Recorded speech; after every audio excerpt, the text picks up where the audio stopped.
Desaparecidos, Michael Rockefeller.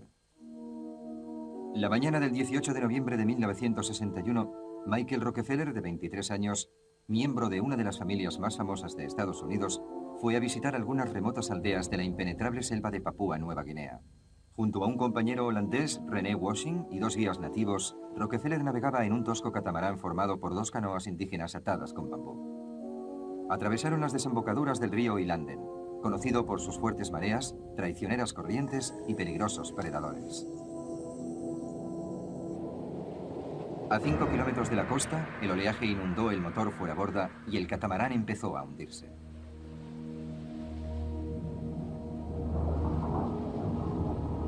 Los nativos fueron nadando a buscar ayuda, mientras Rockefeller y Washing se quedaron en la embarcación que se hundía lentamente.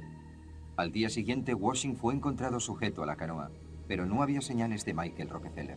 El joven heredero de 23 años había desaparecido sin dejar rastro.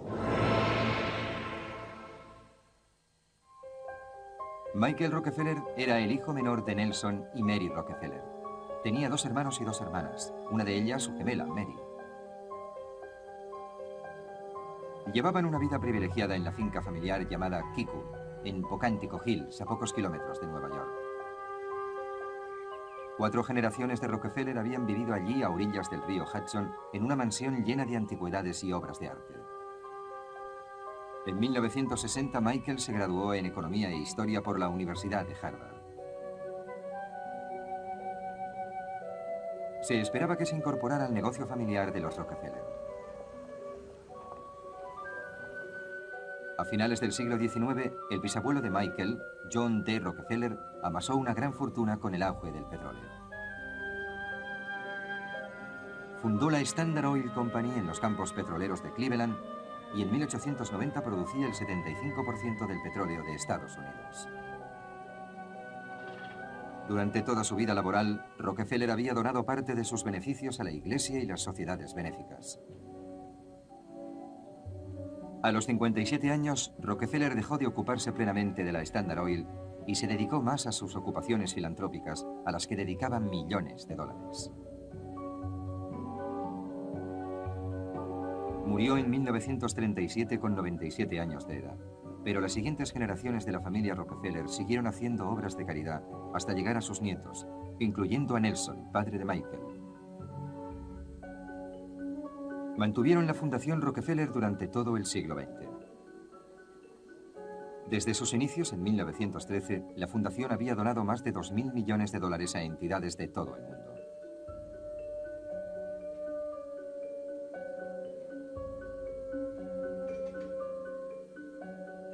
Colaboraban generosamente con museos, galerías de arte, hospitales, universidades, teatros y orquestas.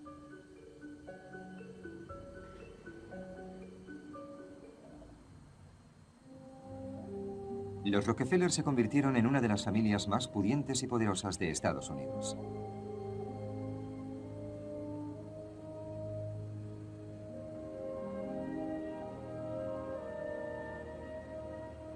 En los años 30 regalaron un monumento Art Deco a la ciudad de Nueva York, el Centro Rockefeller, en el corazón de Manhattan, donde siguieron con su labor. En 1958, Nelson fue elegido gobernador de Nueva York. En 1974 fue nombrado vicepresidente de Estados Unidos de Norteamérica bajo el mandato de Gerald Ford. Do solemnly swear that I will faithfully execute the office of President of the United States. Pero el hijo menor de Nelson, Michael, no estaba interesado ni en los negocios ni en la política. Quería ser juzgado por sí mismo, no por su apellido. En la primavera de 1961 se unió a un equipo de la Universidad de Harvard para realizar un documental sobre las tribus de Nueva Guinea. Era uno de los lugares más aislados de la Tierra, una isla de 2.500 kilómetros de selvas, pantanos y montañas entre Australia y el Ecuador.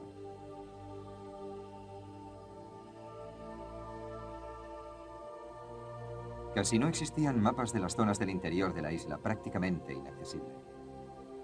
Nueva Guinea era un misterio para la mayor parte del mundo.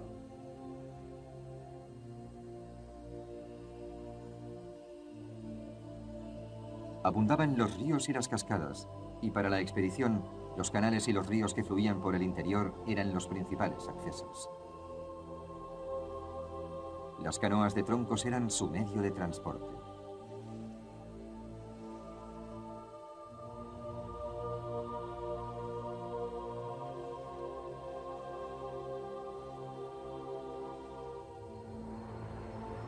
En la época de la visita de Michael en 1961, el pueblo de Nueva Guinea pedía la independencia de Australia y Holanda, que habían compartido el control del país durante gran parte del siglo XX.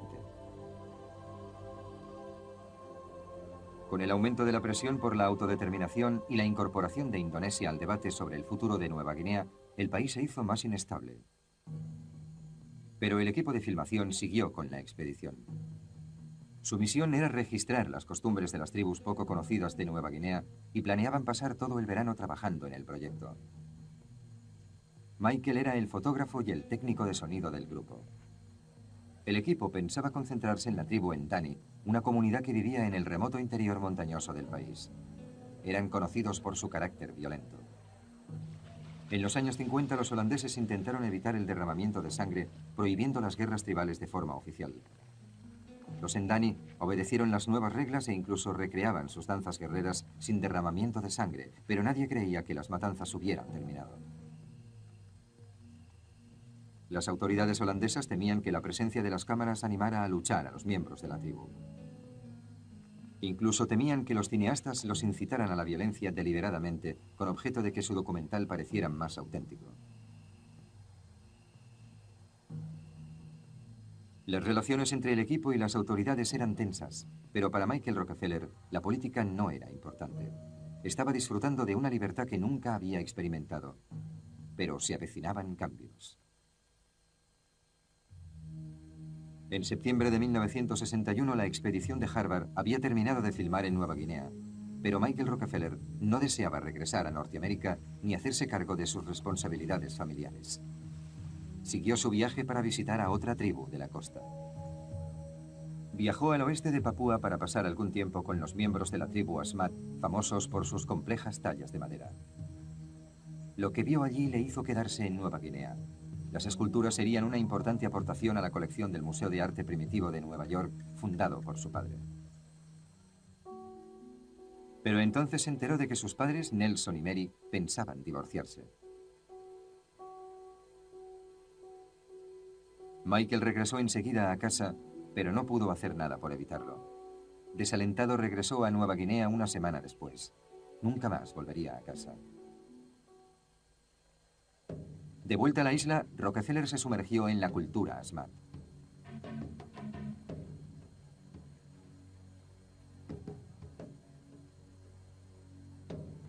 Vivía con la tribu, compartía su comida y sus costumbres y grababa sus antiguos rituales.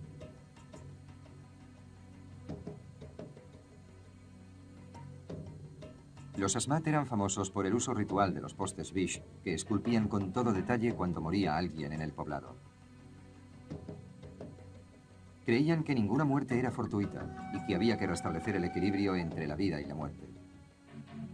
La muerte podía ser atribuida a alguien y había que vengarla. Antes de que las autoridades holandesas prohibieran las guerras tribales, iban a la caza de cabezas para aplacar a los espíritus. Cuando cortaban una cabeza, la colocaban sobre un poste Bish para que todos la vieran.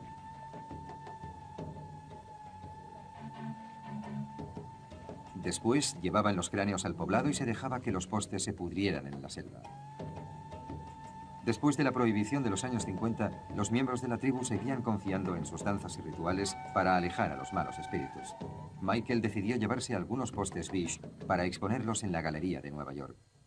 El 18 de noviembre se puso en camino desde Agats en su catamarán de canoas hacia el pueblo de Atsuj, a 40 kilómetros de la costa.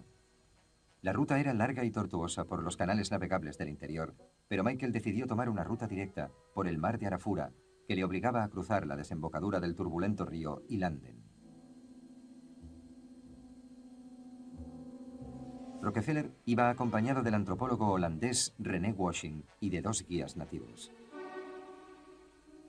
Antes de salir de Agats, advirtieron a Michael de que su embarcación iba sobrecargada, lo que era muy peligroso para navegar por mar. A unos 5 kilómetros de la costa, el bote fue cubierto repentinamente por una gran ola. El motor fuera a bordo se inundó y dejó de funcionar en medio de un gran oleaje. Los guías nativos decidieron volver nadando a tierra en busca de ayuda, mientras Rockefeller se quedaba con su compañero holandés René Washing, que no sabía nadar. Esperaron en el bote toda la noche, pero nadie vino a rescatarles. Después de nadar durante 5 horas, los nativos llegaron a la orilla y alertaron a las autoridades. La búsqueda se inició inmediatamente con barcos, aviones y canoas, pero la densidad de los bosques y la inaccesibilidad del litoral hacían la búsqueda muy difícil.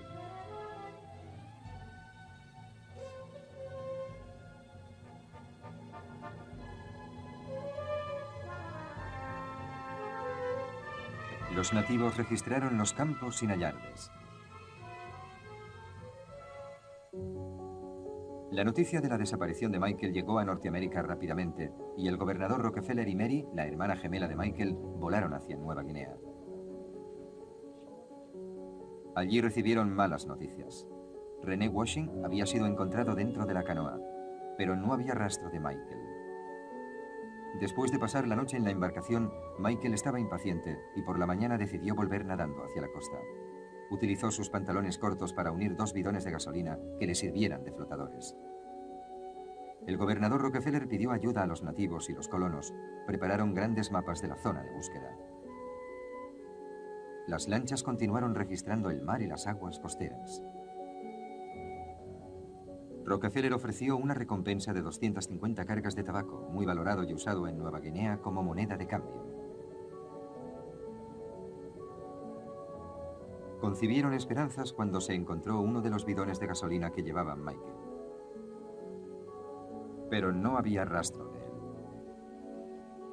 El gobernador Rockefeller y su hija se unieron a la búsqueda en una avioneta, pero tenían pocas esperanzas de encontrar a Michael.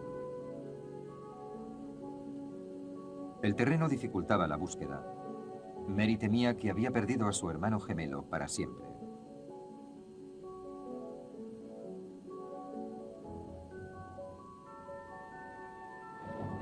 El 29 de noviembre, con la llegada de los primeros monzones, los atribulados Rockefeller se rindieron y regresaron a Estados Unidos después de 10 días de infructuosa búsqueda.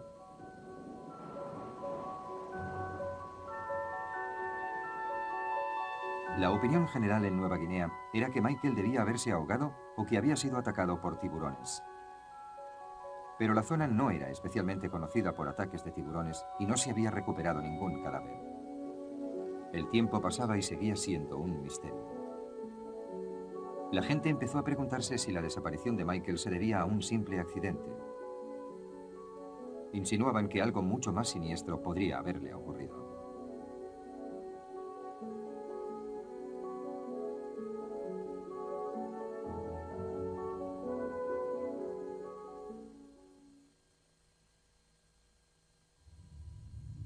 Con el paso de los años aumentaron las especulaciones sobre la desaparición de Michael Rockefeller ocurrida en Nueva Guinea en 1961.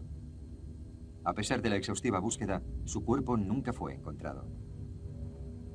Se rumoreaba que había sido capturado por una de las tribus en guerra y que lo veneraban como a un dios blanco, o que había decidido desaparecer y estaba viviendo entre los nativos de un poblado escondido en el interior. Su padre, el gobernador Rockefeller, esperaba que fuera así y que finalmente encontrarían a Michael viviendo con una familia papú. Sin embargo, la versión oficial de los hechos sostenía que Michael se había ahogado. 8 años después, en 1969, incluso el gobernador parecía convencido de la muerte de su hijo y donó la colección de arte primitivo de Michael al Museo Metropolitano.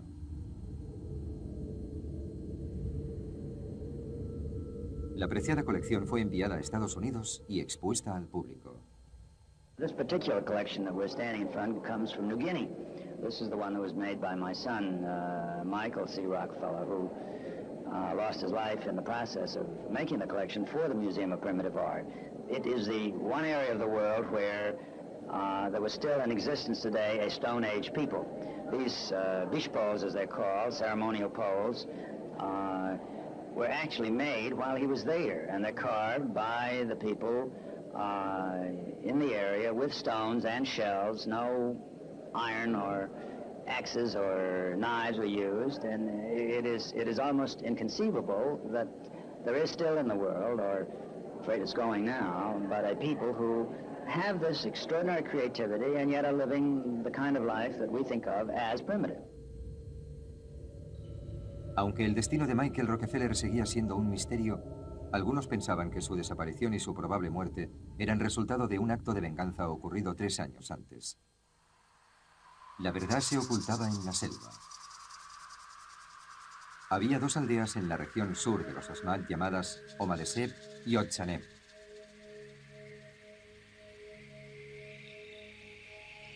Los habitantes habían luchado violentamente entre ellos durante años.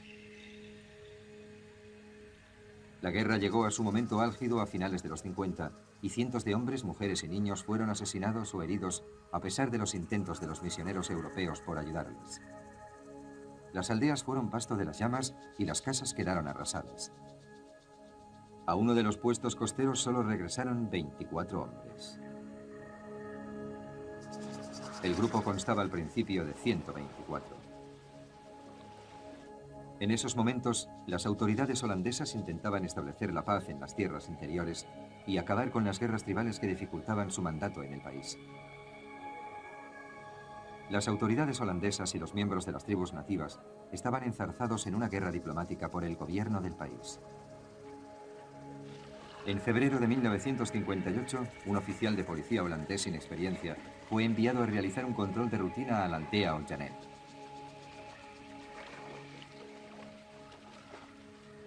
Iba acompañado por algunos policías nativos armados con metralletas. Cuando el inquieto grupo dobló la curva final del río antes de llegar al poblado, se enfrentaron a cientos de guerreros Otchaneb ataviados para la guerra. Aterrorizados, los policías abrieron fuego antes de huir. Murieron 3 guerreros Otchaneb. Como la tradición de los Asmat requería una muerte por otra, los Otchaneb pidieron la cabeza de un hombre blanco para restablecer el equilibrio espiritual. Muchos misioneros y exploradores de Nueva Guinea creían que los Otchaneb habían conseguido vengarse. Michael podía haber sido su esperada víctima. Mientras Rockefeller nadaba hasta la playa desierta solo y desarmado, era un blanco fácil. Sus encuentros previos con los miembros de la tribu habían sido amistosos y por lo tanto no esperaba ser atacado. Durante la búsqueda de Michael, nadie visitó el poblado de los Otchaneb.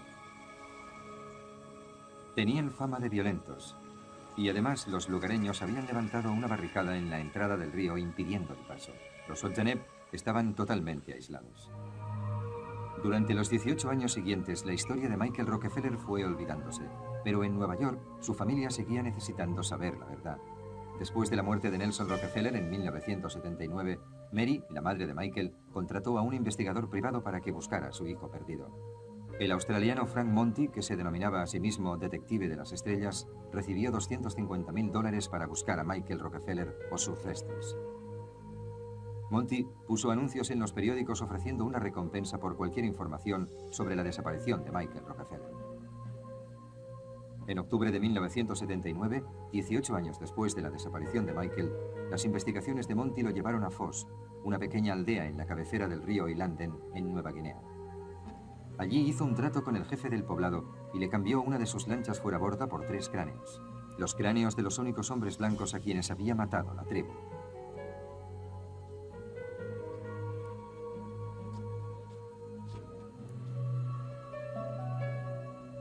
Frank Monty regresó con los cráneos a Nueva York y cobró sus honorarios. Se dijo que uno de los cráneos había sido identificado como el de Michael, pero esa información nunca fue confirmada oficialmente por la familia Rockefeller. Para su familia y el mundo, la desaparición de Michael fue una tragedia, pero para los Asmat era solo parte del equilibrio de la vida espiritual en las regiones salvajes de la selva de Nueva Guinea. Ni su famoso nombre ni su riqueza pudieron salvarle.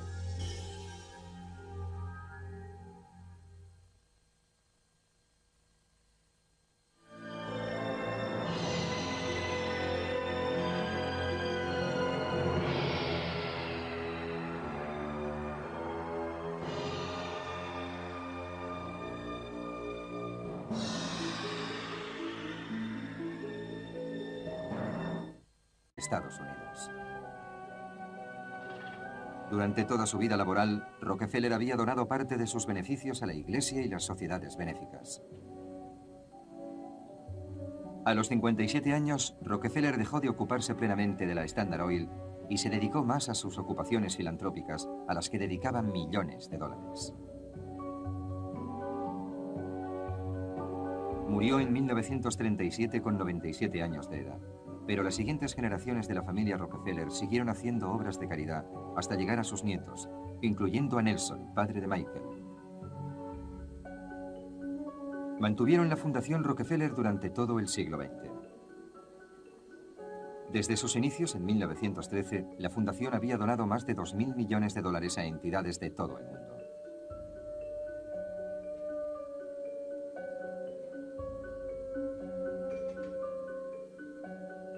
Colaboraban generosamente con museos, galerías de arte, hospitales, universidades, teatros y orquestas.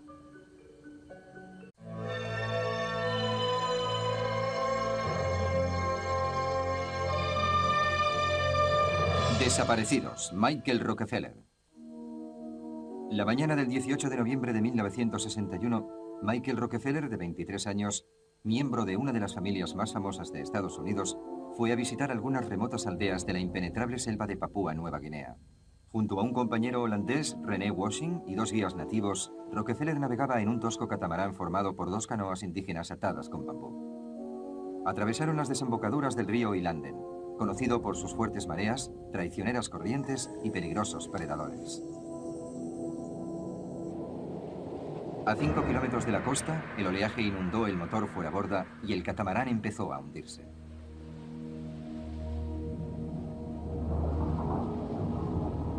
Los nativos fueron nadando a buscar ayuda, mientras Rockefeller y Washing se quedaron en la embarcación que se hundía lentamente.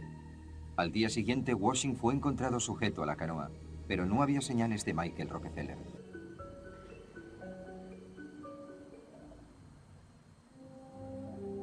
Los Rockefeller se convirtieron en una de las familias más pudientes y poderosas de Estados Unidos.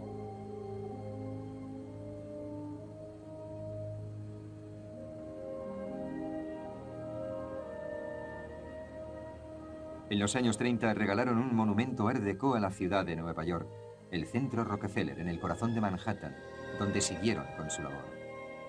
En 1958 Nelson fue elegido gobernador de Nueva York. En 1974 fue nombrado vicepresidente de Estados Unidos de Norteamérica bajo el mandato de Gerald Ford. Do solemnly swear that I will faithfully execute. That I will faithfully execute. The office of President of the United States. The office of President of the United States. Pero el hijo menor de Nelson, Michael, no estaba interesado ni en los negocios ni en la política. Quería ser juzgado por sí mismo, no por su apellido. En la primavera de 1961 se unió a un equipo de la Universidad de Harvard para realizar un documental sobre las tribus de Nueva Guinea. Era uno de los lugares más aislados de la Tierra, una isla de 2.500 kilómetros de selvas, pantanos y montañas entre Australia y el Ecuador.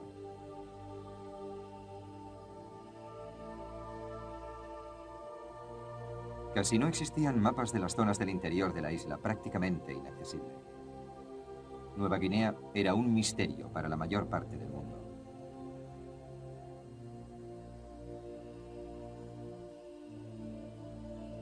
Abundaban los ríos y las cascadas, y para la expedición, los canales y los ríos que fluían por el interior eran los principales accesos. Las canoas de troncos eran su medio de transporte.